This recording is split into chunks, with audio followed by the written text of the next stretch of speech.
Bienvenidos y bienvenidas a Enclave Política.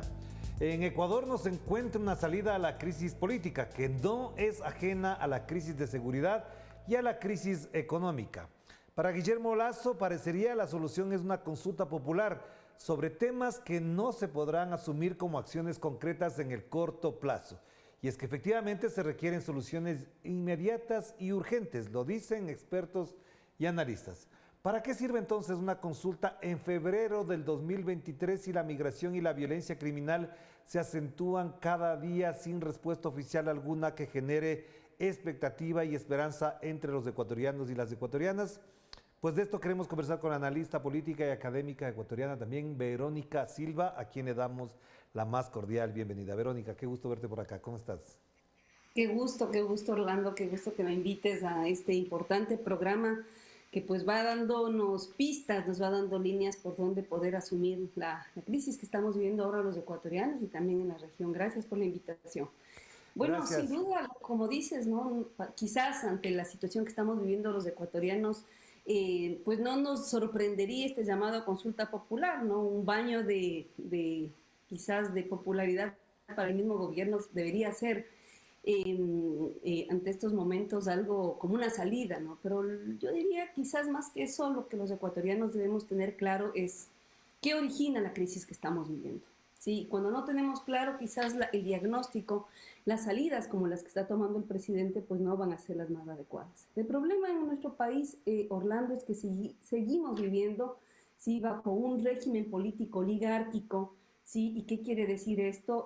Prácticamente que dependemos, si todos los ecuatorianos, nuestras instituciones, de los acuerdos y acomodos que se dan entre dos grupos en este momento que están prácticamente acabando con la democracia en nuestro país. Ahora se empeñan estos bandos en pugna, ¿no es cierto? Claramente liderados, uno por el Banco de Guayaquil, a la cabeza el presidente Lasso, y el otro en Quito, liderado por el Banco del Pichincha, pues en alinearnos con uno u otro sector. Realmente están actuando como mafias, Orlando, apoderándose como mejor pueden de las instituciones del Estado, así lo hacen con los movimientos políticos, con los partidos, lo hemos visto, esos acuerdos indecentes en la Asamblea, miren cómo se están tomando las cortes, los organismos de control, ¿sí? ¿Y cuál es el meollo del asunto? Pues ver quién se queda con el sustento realmente, ¿no es cierto?, la parte que podría darles el beneficio, el Banco del Pacífico, las regalías del IES, y realmente los ecuatorianos estamos, obviamente, sin posibilidades de salir de esta crisis política que está generando esta falta de acuerdos y obviamente, diría yo, con nuestras autoridades prácticamente asumiendo esto como a ver por dónde o por qué sector pues nos podemos acomodar mejor. Y esa es la verdadera crisis, ¿no es cierto?, que estamos enfrentando los ecuatorianos, Orlando. Ya, acabas de mencionar algo que es muy importante y esta disputa entre, digamos, en la élite oligárquica y ahí parecería que hay una desviación hacia una preocupación que también está latente porque yo acabo de ver y de comprobar que ya aparecieron cuentas en redes sociales a favor del sí en la consulta popular y el lema es quien vota no está del lado del narcotráfico, es narcotraficante o es parte de las bandas criminales. Entonces, parecería que esta polémica, entre comillas, entre que si votas por el sí y estás con el gobierno y votas por el no, estás al lado del narco, oculta esta crisis de la que estás hablando. Sin duda, Orlando, claro, en lo que estamos viendo va a haber, o sea, digo, de lado y lado va a haber las distintas manifestaciones de apoyo, ¿no? Pero lo que los ecuatorianos necesitamos saber es qué es lo que pretende el gobierno. Esta no es la primera vez que el sistema oligárquico se presenta de esta manera. ¿Cómo gobierna la oligarquía? No solo lo ha hecho en Ecuador, miren el desastre que ocasionaron en Colombia. La oligarquía no gobierna con instituciones, la oligarquía gobierna imponiéndose, la oligarquía gobierna con un sistema dictatorial y eso es lo que pretenden hacer hoy en día. Se han tomado la asamblea, se están tomando los organismos de control. Entonces, como ecuatorianos, nosotros deberíamos entender cuál es este propósito y claramente plantearle un no al gobierno, porque es un no a su supuesta salida, vamos a decir, a esta crisis que prácticamente ya lleva más de 5.000 muertos y eso es lo que tenemos que tener claro los ecuatorianos. Si de verdad quiere solucionar el problema, ¿qué está pasando con el presupuesto en salud? ¿Qué está pasando con el presupuesto en educación? El mismo presupuesto que sería necesario para resolver los problemas de violencia. No les interesa, Orlando, lo que les interesa es cooptar autoritariamente la institucionalidad del Estado, y la consulta popular será una garantía para que Lazo siga haciendo lo que le dé la gana con nuestras instituciones. Es por eso que meternos en esta discusión de que si el sí está, no sé, por la paz y el no con los narcotraficantes es una burla porque ya hemos visto que de la misma manera actuaron con el Partido Social Cristiano y de la misma manera actuaron, pues recordemos, en los años 90 con otros partidos políticos.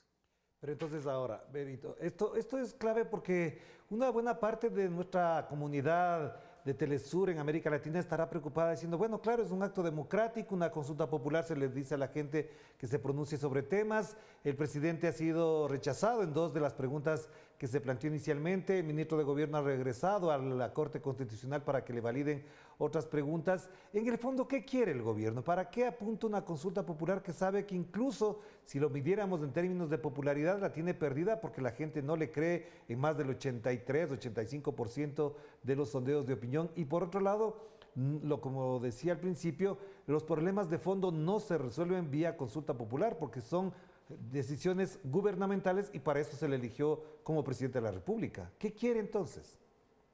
Bueno, lo que el gobierno en este momento quiere es poder tener un respiro político, ¿no? Lamentablemente, pues se le están cerrando las puertas y te digo, gobernar autoritariamente tiene su límite, ¿sí? Tiene su límite, ya lo hemos visto también en otras oportunidades. Hablábamos, por ejemplo, cuando Febres Cordero llamó a consulta popular, lo mismo hizo Sixto Durán Ballén, y con preguntas que quizás en ese momento también le daban sentido y le daban salida a la crisis política que se vivía. Pero hay que recordarle a la gente, o sea, la historia no se puede olvidar y no la podemos tener para no permitir el análisis. ¿Qué dijo la gente en ese momento? Le dijo no a Sixto Durán Ballén, le dijo no a León Febres Cordero, porque sabíamos que con esas preguntas falsas, con esas preguntas de supuesta solución de la crisis política, pues venía simplemente la posibilidad de generar esa agenda neoliberal que ya en esa época, pues es lo mismo que nos está planteando Lazo en este momento. Entonces, lo que yo te diría, ¿qué es lo que quiere el presidente? Simplemente poder tener respiro estos 2 últimos años. Y ahí yo diría la conciencia popular, ¿sí? De más bien ver qué es lo que le podría beneficiar en este momento al país. O sea, ¿hay una crisis institucional? Sin duda la hay. ¿Hay una crisis política? Claro que la hay. Pero ¿quiénes la están generando, Orlando? Son las mismas estructuras de poder, que yo no diría que son élites, porque las élites están dispuestas al diálogo, las élites están dispuestas a negociar salidas. No, la oligarquía impone, la oligarquía nos da violencia, la oligarquía no soluciona con el diálogo y por eso este sistema oligárquico tiene que ser nuestro primer objetivo como sociedad, como estructuras democráticas organizadas, pues para no permitirles todo este sistema de privilegios y abusos que está acabando con la democracia ecuatoriana. Entonces, a los amigos de América Latina que nos están mirando, pues comentarle, esto ya se vivió, ¿sí? Esto lo hizo Pinochet en Chile, esto lo hizo el sistema de Uribe en Colombia, ¿sí? Esto lo hicieron las estructuras, vamos a decir, autoritarias en nuestro país. Y Lazo, con la misma estructura, vamos a decir, no digamos dictatorial, porque no es ese el sistema, este es un régimen oligárquico, pero quiere imponer el mismo sistema. Y por eso la sociedad ecuatoriana tiene que organizarse de manera conjunta, ya lo ha dicho la CONAIE, ya lo han dicho varias organizaciones sociales, estaremos con el no, porque el no será la garantía, pues prácticamente de una legitimidad social y popular, Orlando. Claro, y esto también no apunta a que se puedan reactivar procesos como de revocatoria del mandato o la muerte cruzada como se intentó en la Asamblea. ¿Crees que por ahí está la salida? ¿O efectivamente hay que esperar que cumpla los 4 años, que la ciudadanía le castigue en las próximas elecciones? ¿O de qué manera se resuelve esta crisis? Porque efectivamente es una crisis, a pesar de que los medios de comunicación quieran edulcorar la situación, de que algunos quieran desviar hacia las finales de la Copa Libertadores, hacia otros temas. Obviamente, o sea, yo lo que digo es, hay mecanismos constitucionales y como tú bien lo mencionas, la revocatoria del mandato es uno de ellos. Lamentablemente, yo diría, no sé, hemos visto el juego de la asamblea, ¿no? Habrá que rendirle cuentas al Pachacutic, habrá que rendirle cuentas incluso a compañeros de la Revolución Ciudadana, porque parece ser que en estos acomodos, sí, propios del poder, le están jugando al gobierno de Guillermo Lasso. Y ahí yo te diría, quizás como ciudadanía organizada, pues ya la misma muerte cruzada ya se quemó esa opción. Lo que nos quedaría quizás sí es la revocatoria del mandato y ahí te digo, pues organizarnos y tener las certezas de que podemos presionar al CNE en este caso a que nos den los formularios. Es inconstitucional que no nos generen esa posibilidad democrática constitucional que tenemos los ciudadanos. Por ahí creo yo que podría ser una de las soluciones. Y pues dos, lo que ya está haciendo la CONAIE. O sea, en regímenes como esto, en regímenes autoritarios como estos, pues también tenemos posibilidades de actuar. Y es lo que ha hecho la CONAIE, ¿sí? Si no se sienta a dialogar con nosotros, pues el país no avanza más. Y eso es lo que tendremos que decirle. El pueblo organizado tendrá que pedirle a este gobierno soluciones directas al tema de salud, educación. O sea, ¿qué es esa vergüenza de preguntas que nos hacen? Todas las preguntas, Orlando, se podrían resolver vía asamblea. La misma constitución le da bastantísimas garantías a los militares, a los mismos policías, si quisieran hacer su trabajo.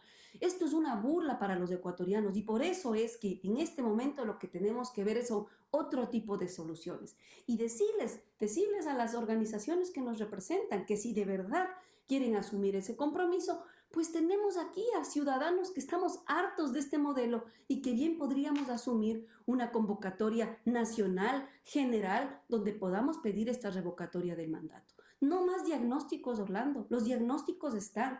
Más de 5.000 muertos. Se está criminalizando la pobreza. Porque esos a los que decimos sí que los maten, sí que los metan presos, pues son hijos, son primos, son sobrinos de mucha gente que vive en los barrios populares de nuestras ciudades. ¿A dónde estamos llevando? ¿A dónde estamos cayendo? A una, vamos a decir, a una guerra entre nosotros mismos, donde pues acabemos con las posibilidades de salir adelante. Yo lo que digo es, esta batalla tiene que jugarse con democracia, tiene que jugarse con paz, y esa es la única posibilidad que tenemos en este momento los ecuatorianos. Hagamos una primera pausa, Vero, para volver enseguida sobre la perspectiva que tiene efectivamente también el panorama social del Ecuador en función de lo que estamos conversando. Vamos a la pausa y enseguida volvemos con Verónica Silva, analista y académica política.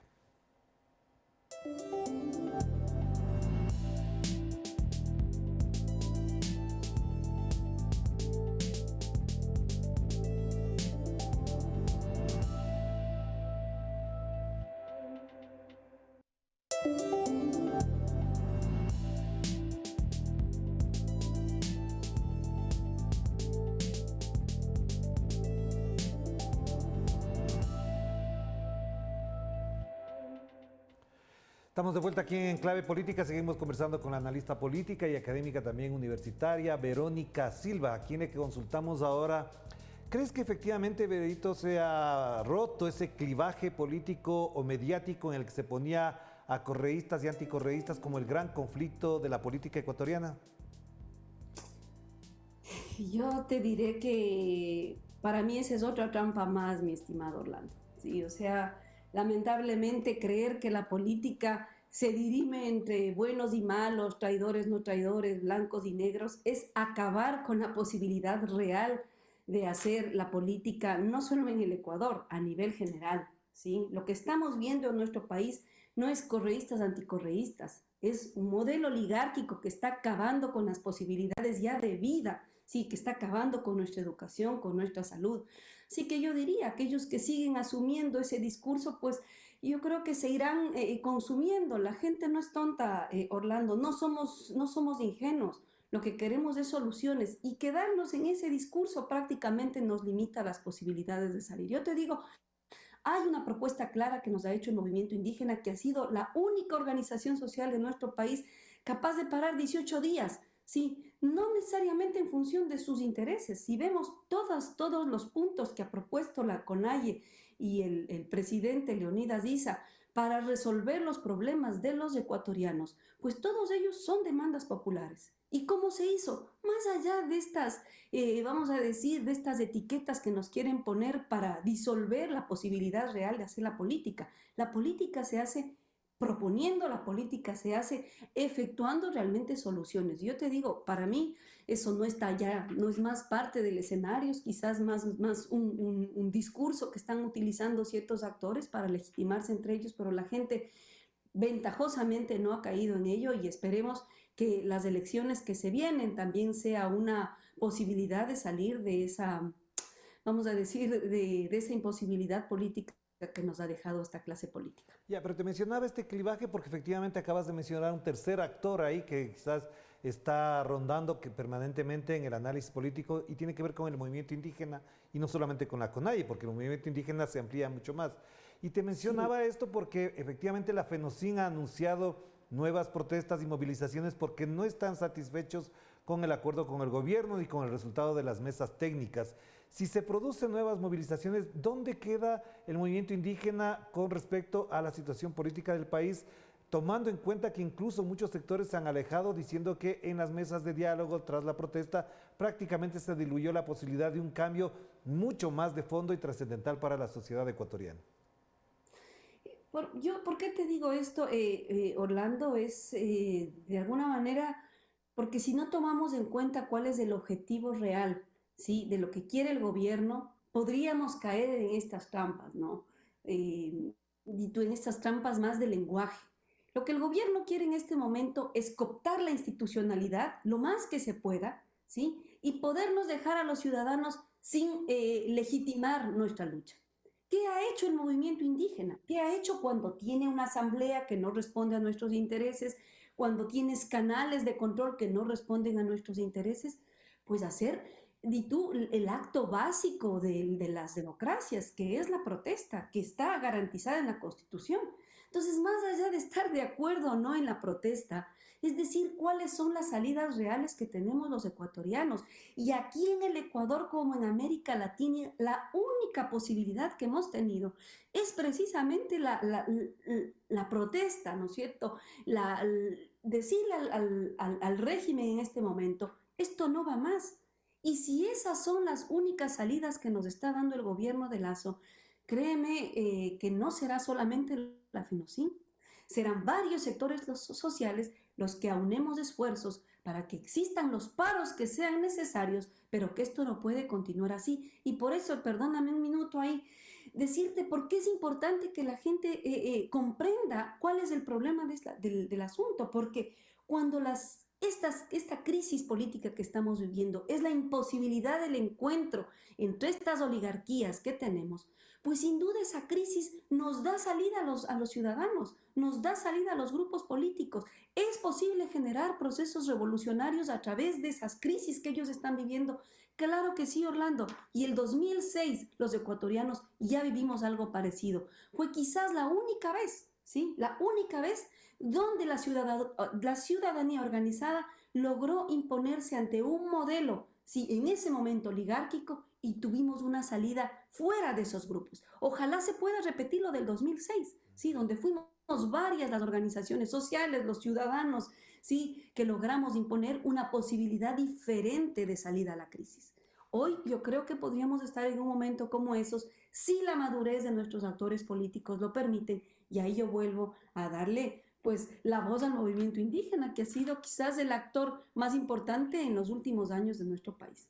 Ya, esto que acabas de mencionar es importante porque un elemento clave también tiene que ver con el grado de oposición política que hay en el Ecuador. Está dispersa, la izquierda no está unida, se ven figuras que tratan de sobresalir en el campo electoral, pero ya en los procesos políticos de oposición no se ve una solidez y tampoco la tan añorada unidad. ¿Hasta dónde también tiene responsabilidad la oposición política del Ecuador, de distinta índole, no quiero decir solamente una, en que el señor Guillermo Lasso haga lo que le venga en gana con temas como la economía, con las relaciones internacionales, incluso hasta con el tratamiento de determinados temas como de orden social y educativo, cuando dijo y ofreció cosas que después no las cumple? Claro, es central lo que dices, ¿no? Porque recordemos que nuestra asamblea ganó con un 70% de votos, vamos a decir, o 70% de curules que representaban a opciones de centro a la izquierda. Es decir, que organizaciones políticas como el Pachacutic, como la Revolución Ciudadana y como la izquierda democrática, pues se deben a gente como tú, como yo, como la gente popular que está escuchando este programa. Pero lamentablemente al llegar a la asamblea se pierden en el análisis, Orlando, sí, se pierden en entender cuál es nuestro objetivo como pueblo, como ecuatorianos. Y nuestro objetivo tiene que ser, pues acabar con ese régimen oligárquico. ¿Qué están haciendo desde la asamblea? Legitimarlo. Tú lo has dicho muy bien, habrá que sentarlos y pedirlos cuentas. ¿Cómo es posible que asambleístas de Pachacuti, una fuerza histórica, sí, se preste para, pues prácticamente aprobar leyes que no tienen sentido para la mayoría de ecuatorianos? ¿Cómo es posible que quizás uno de los cuadros, digo yo, más interesantes que tiene la Revolución Ciudadana, como es su vicepresidenta, se preste a hacer un homenaje a uno de los representantes de la oligarquía de este país, como ha sido León Febres Cordero? Yo sí digo, habrá que pedirles cuentas a estos representantes que en nombre de la izquierda están acabando con la posibilidad real de que podamos hacer no solamente una propuesta clara, sino realmente acabar con el sistema oligárquico que ha acabado con la democracia en el país. Son 70, más del 70% de los asambleístas representarían a una opción democrática de derechos humanos, de defensa de la paz. ¿Dónde están esos representantes? Claro que tienen que ver, Orlando, y claro que tendremos que pedirles cuentas. Y esas cuentas, obviamente, es con responsabilidad, con conciencia de los ciudadanos, porque fueron nuestros votos, Orlando, los que pusieron a esos representantes ahí. Entonces, si todo eso está ocurriendo, parecería que no hay nada más que hacer que esperar que llegue la consulta, que se mezcle con la situación, con el panorama electoral que está en juego esos días y al mismo tiempo la elección del Consejo de Participación. Si hay una crisis institucional, como tú mencionas, que efectivamente ocurre en varios aspectos, como la policía, por ejemplo, ¿de qué manera las elecciones van a constituirse como un placebo, como una burbuja inflada para que toda la protesta social, la insatisfacción, la inseguridad, el desasosiego que hay en la sociedad se prorrogue y no encuentre salida? Eh, es que yo creo que las salidas existen, Orlando. Hay salidas, tú lo has mencionado bien, la misma posibilidad la misma posibilidad que nos da la Constitución de una revocatoria de mandato es real. O sea, necesitamos los formularios, se ha hecho todo un proceso y habrá que insistirle al CNE.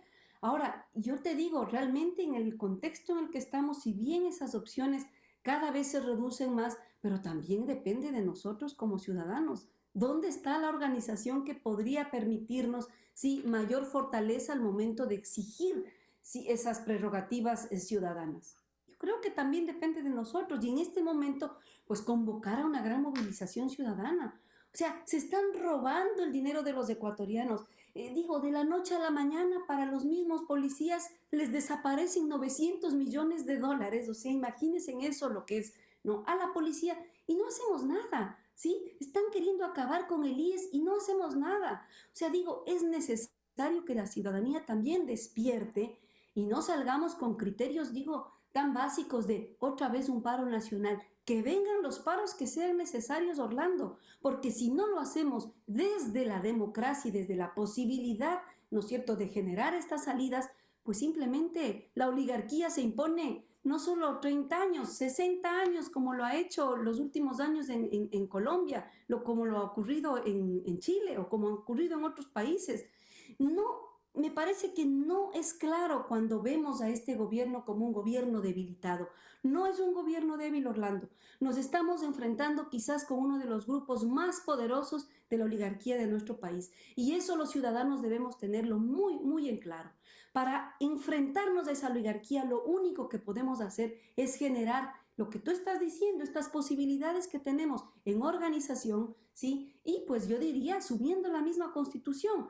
La revocatoria del mandato es una salida importante y podríamos hacerlo si es que las fuerzas políticas en este momento también deciden acompañarnos. Muchísimas gracias, Verónica. Muy amable por atender tu invitación, siempre cordialmente Gracias. invitada a este espacio para reflexionar sobre nuestro país, en este caso el Ecuador. Te mando un abrazo, que estés muy bien. Gracias a ti, Orlando. Un abrazo. Gracias a ustedes también por acompañarnos en esta reflexión sobre lo que vive el Ecuador, que aparentemente con la crisis carcelaria, con la crisis de inseguridad, aleja otros temas de fondo que son estructurales y que con Verónica acabamos de tocarnos. De ese tema seguiremos hablando, por supuesto, también. Nos vemos. Cuídense mucho. Chao, chao.